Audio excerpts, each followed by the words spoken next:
The NBA trade market is heating up, and now it looks like some big names are going to be added to the list, with the New Orleans Pelicans listing to offers on Zion Williamson, Dejounte Murray, and more. What could these trades look like? I'm going to explain it all. My name's Trevor Lane. This is the Basketball Bulletin, our 100% independent NBA channel. Make sure you do hit that subscribe button. All right, so the New Orleans Pelicans have had the season from hell. The 76ers may think they've got it bad. The Pelicans have had it even worse on the injury front. They are tied for the second worst record in the NBA in the win column, because the loss column, they do have the second worst record in the NBA outright. And you have to wonder if it's time for the Pelicans just to pack it in and tank. They simply aren't going to be able to catch up in the NBA's Western Conference. They've got injuries to Zion Williamson, who as of 3 weeks ago with his hamstring was reported to not be anywhere close to returning. Brandon Ingram dealing with injuries. Dejounte Murray broke his hand to start the season. CJ McCollum. Basically every Pelican has been hurt all the way across the board, from their starters to their key rotation guys. Their entire team has been injured in New Orleans. It's been absolutely brutal to see. The silver lining, of course, is that this is a great draft class, and so they could wind up with a phenomenal pick and a chance to totally revamp their roster heading into next season. And I think the opportunity is there. I've talked about this quite a bit, for them to make big changes. I'm talking about get out of the Zion Williamson business, move on from Brandon Ingram before the trade deadline, and then off you go with a new look New Orleans Pelicans for next season. And it looks like that's indeed what the Pels are looking to do. Here's the latest from Mark Stein and Jake Fisher. While naturally resistant to trade inquiries for their younger gems, Herb Jones, Yves Missi, Trey Murphy III, the word is that the Pelicans are essentially open to trade pitches for pretty much anyone else on the roster apart from those three, amid a 5-21 start and more injury woe than ever in Philadelphia, or than even in Philadelphia. So the Pelicans, I mean, this is really the first time that we're now hearing that Zion Williamson is on the block, that he is available for trade. He's on the market, and the Pelicans will consider moving him. That also would put the newly acquired Dejounte Murray on the block. Now, let's talk about him in just a minute, but let's talk Zion first. You know, I think 100% this is what the Pelicans need to do. This is what they need to do. Tear this thing down. Keep your young guys. Keep Herb Jones. Keep Trey Murphy. Maybe a little bit strange that they're talking to Dejounte Murray trade here, or at least considering it. We'll talk about him in just a moment, but CJ McCollum, absolutely. Move on from him if there's any way that you can. Move on from him. I don't know if anybody's going to take that contract, but Zion Williamson, you look at his deal, certainly one of the most talented players in the NBA. It is indisputable. Zion Williamson is phenomenal when he's on the court, and that last bit is the problem with Zion. He is rarely on the court, has only played in 6 games this season, and we know he's got a long injury history. But look at this. When he's available, 25 points per game on insane percentages, 59% from the field, not 34% from three, but 70%, well, 69% from the free throw line, 7 boards, 4 assists. He's an absolute beast. Zion Williamson is so good, so talented. Unfortunately, injuries have completely plagued his career and prevented him from being the 1A superstar that New Orleans thought they were getting when they drafted him back in the summer of 2019. Now, that doesn't necessarily mean that he's untradeable, though. Even with this injury history, because he is so talented, there may still be some teams that are interested, but they do have, and this is part of the reason why Zion Williamson just changed agencies. He's not thrilled. He's like starting to realize how bad his contract really is for him, because the Pelicans put a lot of safeguards in to protect themselves against future injuries. So he has to hit a certain games played numbers in order to guarantee the money on his contract. So just 18 million guaranteed this season, but then look at next season, 0, season after that, 0, season after that, 0. His contracts are non-guaranteed essentially because he has to play a certain amount of games. He has to hit even certain weight requirements. The Pelicans did a lot in this contract to protect themselves. So this could actually help Zion Williamson's trade market. Not that any team is going to want to give up significant assets for Zion and then wind up waiving him, but at least there's protection against if Zion has some type of significant injury where you say, all right, he's not going to be available. Clearly this isn't working out. Yes, it would not be good that you gave up whatever you gave up to get him. We're probably talking significant draft capital would be needed to get him, but at least there is some protection against paying let's say it's the final 2 years of the deal when a team finally calls it quits, you could save yourself paying nearly $90 million for essentially nothing if you believe that the Zion experiment is simply never going to work out. If I'm the Pelicans, I know he's only 24 years old, and so we talk about building around their young players, building around Herb Jones. Herb Jones is 26, building around Trey Murphy. Trey Murphy's also 24. Yves Missi is 20. But we talk about building around those young guys. Zion Williamson is younger, or if not the same age as most of the young guys they would build around. But I don't blame New Orleans at this point if they just say, we need to get out of the Zion Williamson business. There were rumors that part of the reason why Zion left CAA was because he wanted to go to the Knicks. He didn't want to be a Pelican. That's not where he wanted to land. He wanted his agency to get him to the New York Knicks, and they didn't make that happen. And so that's part of the reason, in addition to the contract, why he's changing agencies. But Zion Williamson, I think he's still an attractive piece on the market. Some team would want to gamble on the upside, and I think the protections of this contract might help them do that. I don't think the Pelicans are going to give him away. I think they're going to want a significant return for him. But at this stage, if they think, you know what, Zion just isn't properly motivated here, if they believe that's a factor, if they believe it's just never going to work out with him in New Orleans, then by all means, cut bait, find a move by the trade deadline, February 6th, and get it done. Now, Brandon Ingram, we've talked a lot about. The Pelicans don't want to be the team to pay him on his next contract, and it seems the rest of the market does not want to do that either. Unfortunately, he's dealing with an injury, a serious ankle sprain, and that's going to keep Brandon Ingram out for a bit, and that may significantly hamper his market. But BI is another player, like Zion, very injury prone, has dealt with a number of injuries over the course of his career, played 64 games last season. That was the most he had played in since his rookie season in the NBA. But again, when he's on the floor, he produces 22, 5-5 this season for the Pelicans in 18 games. But now he's out again, maybe out through the trade deadline. We'll have to see how long this injury lingers. But BI is another player that I think teams would have real interest in as long as they're convinced he can be healthy. But the complicating factor with him, I'm not going to go too in-depth into it because we've talked about it so much on this channel already, but the complicating factor with him is whoever would trade for him has to either see him as a one-year rental or, and even to be half a year rental, I guess at this point, or they would have to be willing to give him his next contract, which right now the market is saying, Brandon, nobody wants to give you a near max deal, and that's what he's looking for at the moment, with rumors being that he'll even take less years in order to get that top dollar amount. CJ McCollum, second year on the deal, $31 million when we round up. That's just a lot of money to pay for an aging guard. CJ can still get it done, but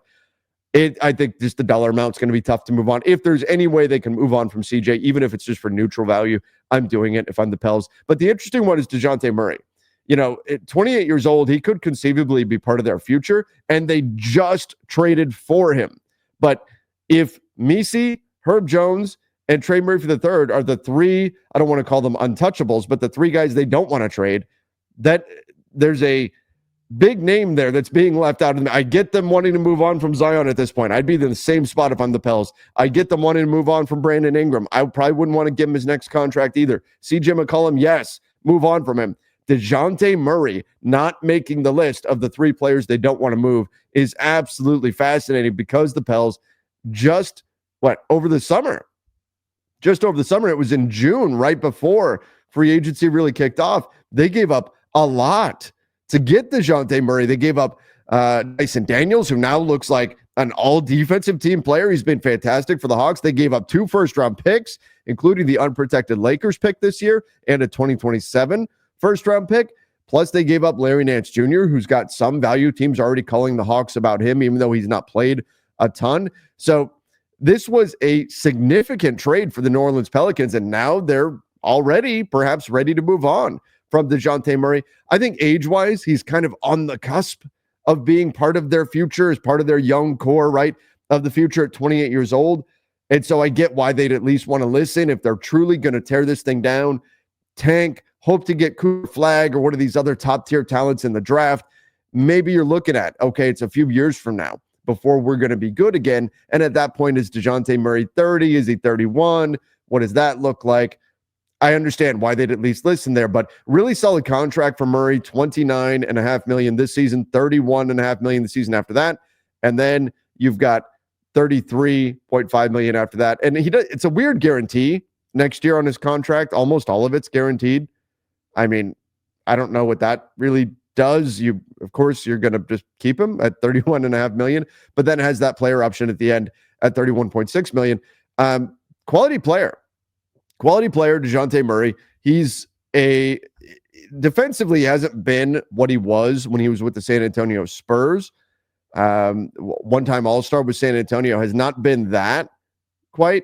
But again, he's literally played 10 games for their franchise. 10 games as a Pelican. You look at what he's done, not shot the ball well. Again, he broke his hand, so he's coming back from injury, but 36% from the field, 28% from three. Well, is that really what he is? No. His career tells you he's 10% better than that. He's a 46% shooter from the field. He's 34% from three, which frankly is not good enough. 34% is not good enough for most teams. They're going to want higher out of that for their lead guard, but still talented player. You look at the rebounding help that he can provide there, 6.5 boards, 6.8 assists right now. And then the area where he's really talented, it's the steals category. You look at that, 2.1 steals for the Pels per game this season, 1.5 average on his career, plus 15.4 points. Look, he is a fringe all-star type player.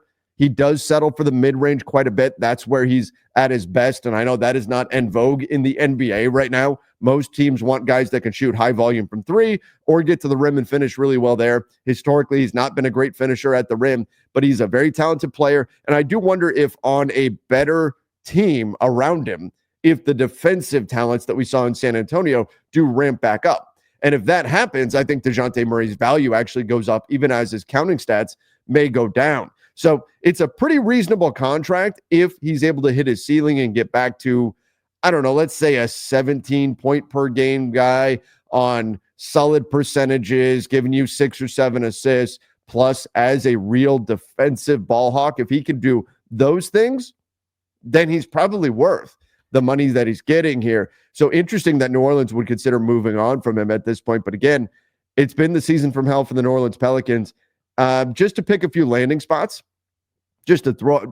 let's wildly speculate for a moment. Who could go after these guys? Well, first of all, I mean, I look at Zion Williamson and he doesn't fit at all, but I got to wonder, are my Lakers desperate enough to go for it, to try to go get Zion Williamson?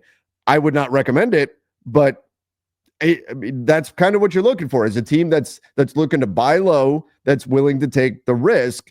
And if you're going to look for a team that's going to take this big of a risk on Zion, they're going to have to be fairly desperate. Now, Zion did want to get to New York.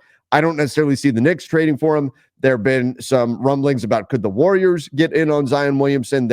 We know they are in the market for a big move. I know they just landed Dennis Schroeder, but they could flip him. They could re-aggregate him in a trade if they wanted to. He's an expiring contract. They could also build something off of Andrew Wiggins' contract in a deal. They've got a few other expiring deals that they could put together. When you look at guys like Kevon Looney, that could be something interesting if they were interested in getting involved in the Zion Williamson business. But again, I think a lot of teams will be scared off by the injury history. Brandon Ingram, I don't know where he lands at this point with the injury. The problem is contending teams need him now.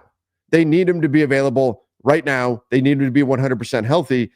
And even they are going to probably have an issue with giving him his next contract. You can't pay him like a top 1 or 2 guy if you're a contending team, because he can't be your top 1 or 2 guy. You're not going to contend with Brandon Ingram as your first best player or your second best player. You need him to be maybe your third best player. And he wants money like he's a first or second best player. So I think there's something has to give there. And it's already budged a little bit in that he's willing to take less years. But Brandon Ingram is a guy where it's hard to pick. I know a lot of teams would love to get a wing, but I think teams are more interested in the teams that would want a wing right now are more interested in a true 3-and-D style wing, like a Dorian Finney-Smith, someone like that. I think would hold a little bit more interest than Brandon Ingram would because of having to give him his next contract. And then you're rebuilding teams. BI is just a little bit too old. He's 27. If you're, I don't know, let's say the Washington Wizards, if you are the Portland Trailblazers, who have been reported to strangely have some interest, if you're one of those teams, by the time you're good again, Brandon Ingram is 30 and he's probably slowing down a bit. And he's also got a lengthy injury history. So I don't know where he lands. The contending teams aren't going to want to give him that next contract because they're not going to be contending for long if they do. And the rebuilding teams aren't going to want to rebuild around him as a central piece. They'll want to rebuild around him as a third piece, but he wants more money than that. So that's going to be the challenge with him. CJ McCollum, maybe they could move him for a worse contract, I suppose. Could you move CJ McCollum in like a 3-team Zach LaVine trade or something like that? Maybe there's some way to convince the Nets to do a trade involving CJ McCollum and Ben Simmons, and you can use Ben Simmons' big expiring contract to clear that money off the books. The Pels, they don't want to pay the luxury tax, so that's going to be a thing. They'll clear some salary there. And then Dejounte Murray. The challenge with Murray is that the trade market is it's not very high in need at the point guard position. There's not a lot of teams that need point guards. You got the Warriors went and got a backup guard in Dennis Schroeder, but very different cost for Schroeder than what it's going to be for Dejounte Murray. The Pels aren't going to want to give up Dejounte Murray, who they just a few months ago traded two first-round picks plus a talented young player in Dyson Daniels in order to get. They're not going to want to give him up for significantly less than that. So who number one needs a guard like Dejounte Murray, and number two, who's willing to pay that price? Like, again, the Lakers could use a guard like Dejounte Murray. Are the Lakers going to be willing to give up 2 firsts plus some type of young talent? Probably not. So that's going to be the challenge. They weren't willing to do it last year anyway, when they were at the trade deadline with the Hawks, when Dejounte Murray was on the board then. So where he lands is fascinating. Could the Orlando Magic be a fit? I don't know. I love Jalen Suggs. I think he's going to do just fine there when they get Franz Wagner back, when they get Paolo Banchero back. I think they're okay. He could be a fit in terms of his defensive acumen, but they really need shooting. That's what the Orlando Magic need. They need to continue to add three-point shooting. He wouldn't be a terrible fit, but he's also not the guy. So it's hard to find the perfect landing spot for Dejounte Murray out there on the market. But given his age, he's the one where the Pelicans, I think, could explore the market now and then re-engage over the summer. Brandon Ingram, Zion Williamson, CJ McCollum.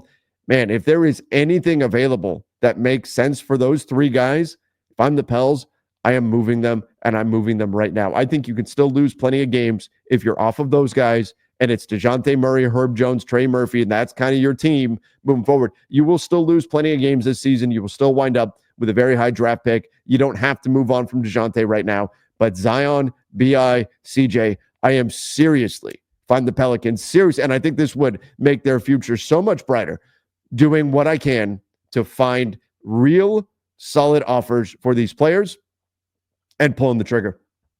Do what the Grizzlies did last year.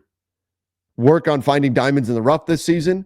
Take the silver lining of a snake bit injury season from hell and turn it into a bright young star in the draft, a revamped roster, and a lot more flexibility moving forward. I think there is a real opportunity here for the Pelicans if they can find a taker for Zion, Brandon Ingram, and CJ McCollum. But everybody, let me know in the comment section, where should these guys wind up? Where are the ideal landing spots for those players? And should Dejounte Murray be flipped after they just traded for him? Should the Pelicans move on from him already? Again, let me know in the comment section. Don't forget to subscribe right here to the channel and go check out our latest video. Donnie talked a bit about Anthony Davis playing the 5 full-time, and if that simply is the path forward for the Lakers. Go check that out right now.